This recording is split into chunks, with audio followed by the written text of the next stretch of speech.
Good morning, welcome to Headline Focus here live on Core Politics with me, Rob Double. It is Wednesday the 19th of September 2018.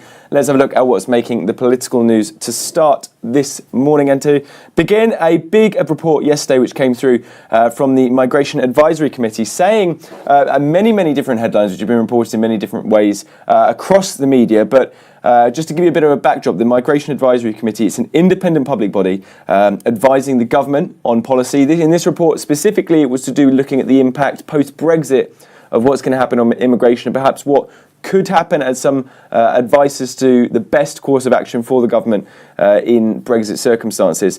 It was called the Report on Migration into the UK from the European Economic Area.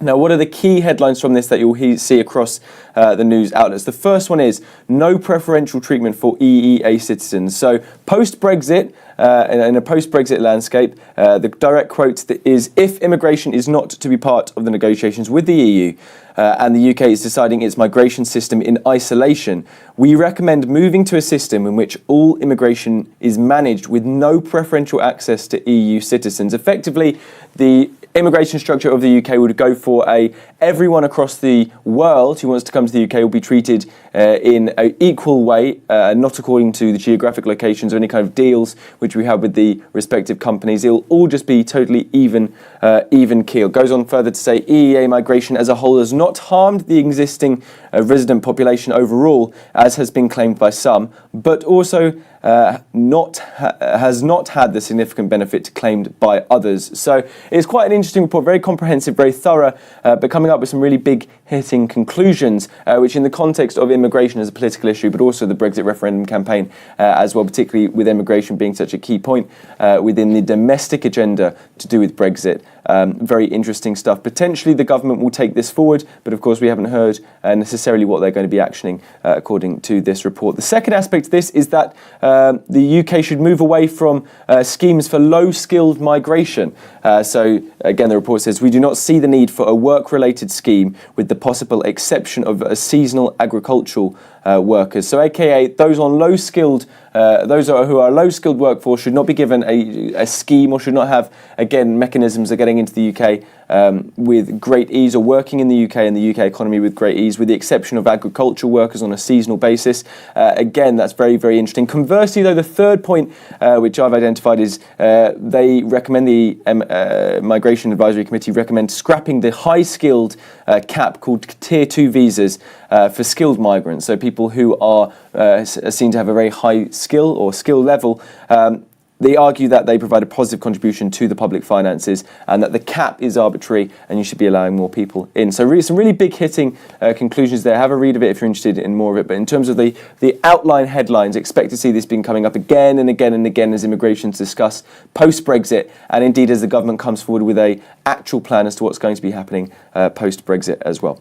Next up, though, while we're still on Brexit, Theresa May, the Prime Minister, flies to Salzburg today to meet with the EU27 to discuss specifically Brexit. She'll be putting her case forward at a speech at a dinner this evening. Then the EU27 are going to be discussing Brexit as an issue the next day without her during the day. So tomorrow that would be. But good, very sort of warm words from Michel Barnier, the EU's chief negotiator, who said the EU is ready to improve its proposal on the issue of the Irish border. He stopped short, however, and this is the important bit, of saying he's accepting any kind of Brexit compromise from the British side, and that's key because whilst the headline might say we are ready to improve the proposal, that doesn't necessarily mean it's going to be like the British proposal, or the sort of warm words are very different from actual promises and concrete details as well.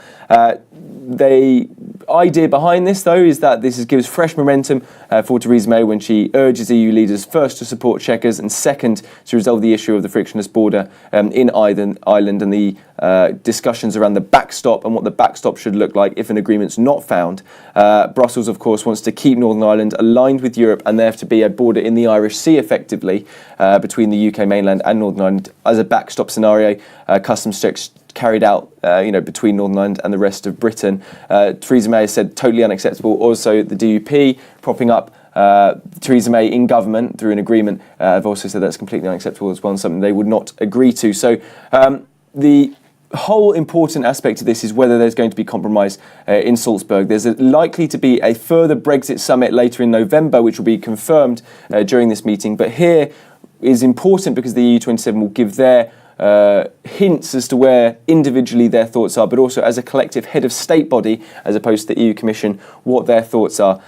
Interesting, Theresa May gave an op-ed in a German newspaper this morning saying the solution proposed by the EU currently is unacceptable, as it would effectively install an external customs border between different parts of the United Kingdom, which no other country would accept if they were in the same situation. So really interesting stuff there. Finally, the Prime Minister, before she flies to Salzburg, though, will be making a big speech to the National Housing Federation, indeed pledging new long-term funding to build affordable homes. Now, this is actually quite a significant amount of money, £2 billion, covering the next spending review period from 2021 to 2028, so a relatively long period, all the way until 2028. And the idea behind this is that housing associations, councils, organisations will be able to bid for the money to spend on new projects, specifically on affordable housing, from about 2022. Now, why now? Particularly when she's about to fly off to Salzburg. Brexit is still a key issue. Well, cynics among us might say a Labour Party conference is about to come up. It's quite a good thing to beat Labour on if you can say you've got a big agenda on housing just announced, particularly on affordable housing.